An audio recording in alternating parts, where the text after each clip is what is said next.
নমস্কার সবাইকে, আমি মল্লিকা চলে এসেছি আজকে আরও একটি নতুন ভিডিও নিয়ে। আশা করি সবাই খুব ভালো আছেন, সুস্থ আছেন, আমিও ভালো আছি।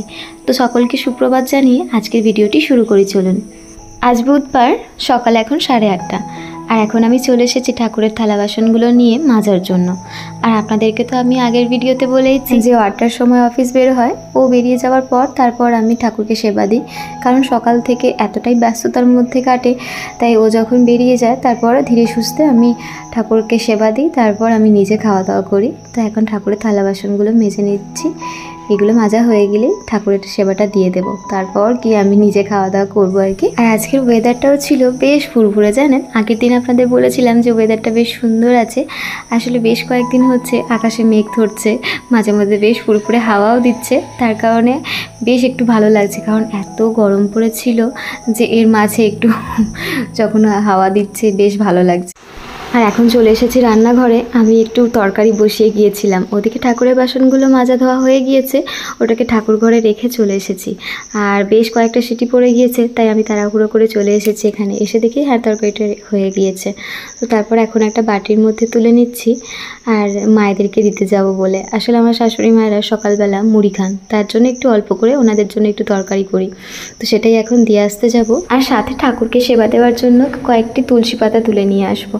আর আমাদের এ বাড়িতে অনেক তুলসীর গাছ হয়েছে জানেন, সেখান থেকে আমরা তুলসী পাতা তুলে নিয়ে ঠাকুরকে সেবা দিই, মাও দেয় এ বাড়িতে আর আমি ও বাড়িতে দিই। আর আপনারা হয়তো অনেকেই ভাবছেন যে ঘরের মধ্যে তুলসী গাছগুলো হয়েছে, আসলে এটা আমাদের আর আমার দেওরের ঘর হচ্ছে, তো ঘরটা কিছু কারণে এখন বন্ধ রয়েছে, কিছুদিন পর আবার শুরু হবে। তাই যখন গাছগুলো হয়েছিল তাই মা বললো যে এগুলো এখন তুলতে হবে না, তো আমাদের তো তুলসী পাতা নিত্য সেবা দেওয়া হয়, তো তাই এগুলো থাকুক, যখন আবার ঘরের কাজ হবে তখন না হয় তুলে দেওয়া হবে।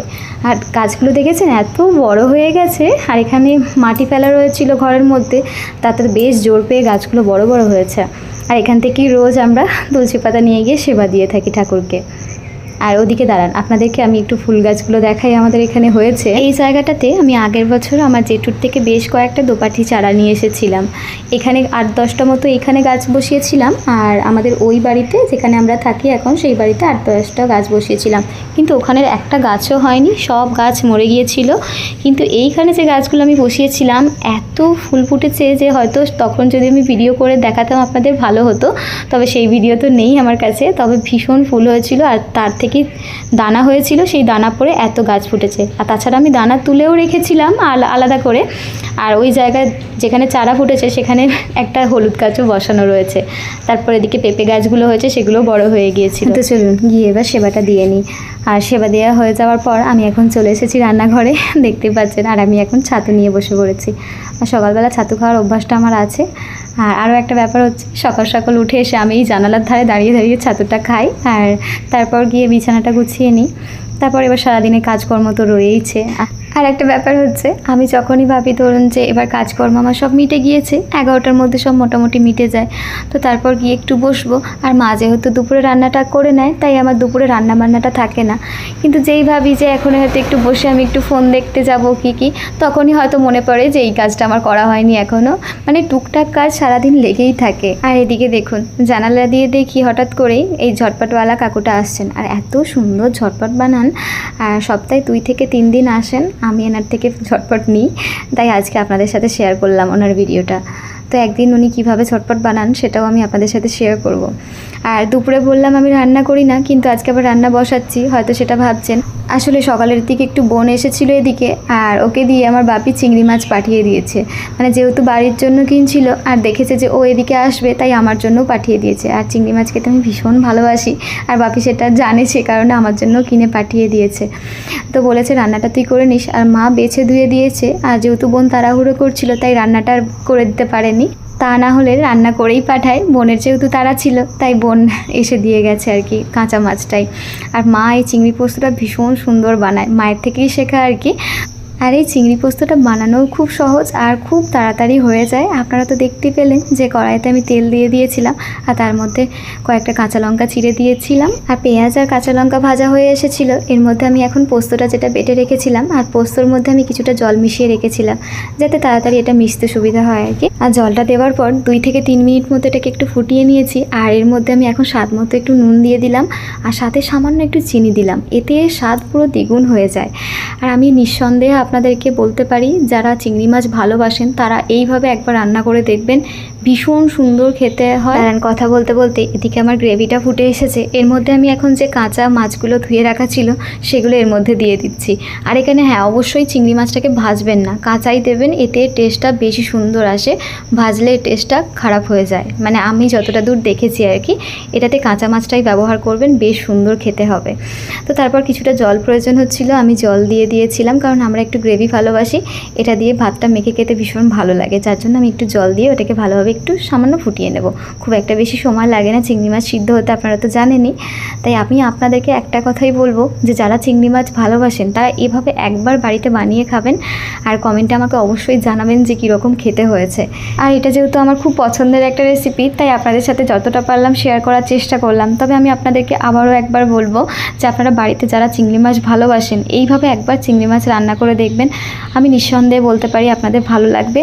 আর যদি বানিয়ে খেয়ে থাকেন আমাকে কমেন্টে অবশ্যই জানাবেন যে হ্যাঁ কীরকম খেতে হয়েছিল, তাহলে আমারও খুব ভালো লাগবে। তো চলুন, ওদিকে দুপুরে খাওয়া দাওয়া তো সেরে একটু ঘুমিয়ে পড়েছিলাম, তারপরে আর সেভাবে ভিডিও করা হয়নি। তারপর এখন সন্ধ্যায় চলে এসেছি এদিকে একটু রুটি করার জন্য। আর রাত্রে তো রুটি হয়, আর বেশি রুটি আমাদের হয় না, এই ধরুন 10টা মতো রুটি বানাই আমি। তাও মাঝে মধ্যে আমার ইচ্ছা না গেলে আমি 7 থেকে 8টা মতো মায়েদের শুধুমাত্র বানিয়ে দিই, কারণ আমি 2টো রুটি খাই রাত্রেবেলা আর মা আর বাপির জন্য পাঠিয়ে দিই যেটা থাকে। তো মায়েরা রুটি খায় রাত্রেবেলাটা, আর ও তো একদমই রাত্রেবেলা কিছু খেতে চায় না, কারণ সন্ধ্যায় যখন অফিস থেকে ফিরে পড়ে তারপর একটু খাওয়া দাওয়া করে নেয়, তো তারপর আর রাত্রের দিকে কিচ্ছু খেতে চায় না। আর মাঝে মধ্যে যখন আমি একটু রান্না বান্না করি ভালো মন্দ তখন খায় একটা হলেও রুটি, জোর করে একটু খায় আর কি। কিন্তু ভালো মন্দ রান্না বলতে গেলে মাঝে মধ্যে ধরুন রাত্রেবেলা একটু চিলি চিকেন করলাম, কোনো দিন একটু পনির বানালাম, তো সেসব বানালে একটা হলেও খাবে জোর করে। তবে এমনি যদি ধরুন মানে আমি বলি যে আজকে নর্মাল একটু আলু ভাজা করেছি খাও, ও খাবে না। বেশ ভালো মন্দ একটু হলে তখন 1টা 2টো খায় আর কি। আর আপনারা হয়তো এখন আমাকে দেখছেন যে আমি পুরো প্রফেশনালভাবে রুটিগুলো বানাচ্ছি, বেশ ভালোভাবে বানাতে পারছি। আসলে বিয়ের আগে আমি একদমই রুটি বানাতে পারতাম না জানেন। যখন আমার বিয়ের কথাবার্তা হচ্ছে আর কি, যে বিয়ে হবে, তো আমি বেলতে জানতাম, রুটি বলুন লুচি বলুন বেলতে জানতাম, কিন্তু এই যে রুটি ভাজা ব্যাপারটা সেটা আমি পারতাম না। তো মা বেশ কয়েকদিন আমাকে একটু দেখিয়েছিল যেভাবে শেখ তাহলে পারবি, কারণ কি বলুন তো মাঝে মধ্যেই তোকে টিফিনে রুটি বানিয়ে দিই, তার জন্য মা বলেছে তোকে তো শিখতে হবে। বেশ কয়েকদিন আমাকে একটু শিখিয়েছিল। তারপর যখন এখানে এলাম ধীরে সুস্থে যখন নিজে নিজে কাজগুলো করেছি, এখন মোটামুটি সবটাই মানে জেনে গেছি, এখন আর কোনো অসুবিধা হয় না, এখন বেশ ভালোভাবে রুটি বানাতে পারি। মানে আগে কী হতো যে শক্ত হয়ে যেত, তা না হয় মানে ভালোভাবে ভাজতেই পারতাম না, এরকম হতো। এখন শিখে গেছি। তারপর এত জোর খিদে পেয়ে গেছিলো, আমি খাবারটা নিয়ে চলে এসেছিলাম। আর আজকে আর কিছু বানাইনি রাত্রে, সকালের যে তরকারিটা ছিল সেটা নিয়েই বসে পড়েছিলাম খাওয়া দাওয়া করতে। তো তারপর খাওয়া দাওয়া সেরে একটু ফ্রেশ হয়ে চলে এসেছি, এসে এখন নিজের যত্ন নিচ্ছি আর কি। মানে সারা দিন পর কি হয় বলুন তো, সারাদিন কাজ করার পর আগুনে তাতে যখন কাজ করা হয় স্কিনে তো অনেকটা ট্যান পড়ে যায়। তাই আমার মনে হয় আমাদের প্রত্যেকেরই রাত্রেবেলাটা নিজেদের জন্য কিছুটা সময় একটু ব্যয় করে নিজের স্কিনটাকে যত্ন করা উচিত।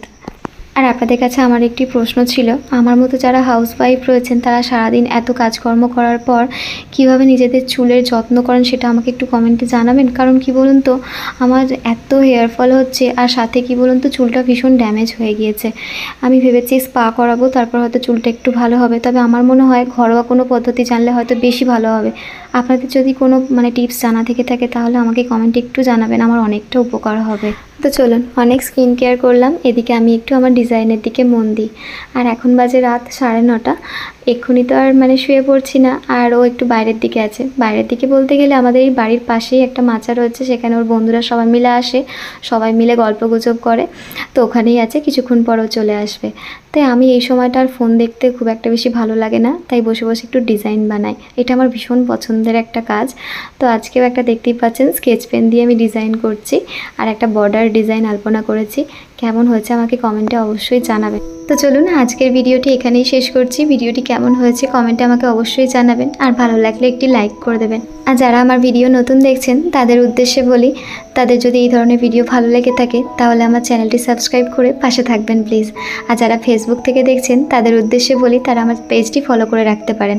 তো চলুন ভিডিওটি আজ এখানেই শেষ করলাম। সবাই ভালো থাকবেন, সুস্থ থাকবেন, দেখা হচ্ছে পরের ভিডিওতে। নমস্কার।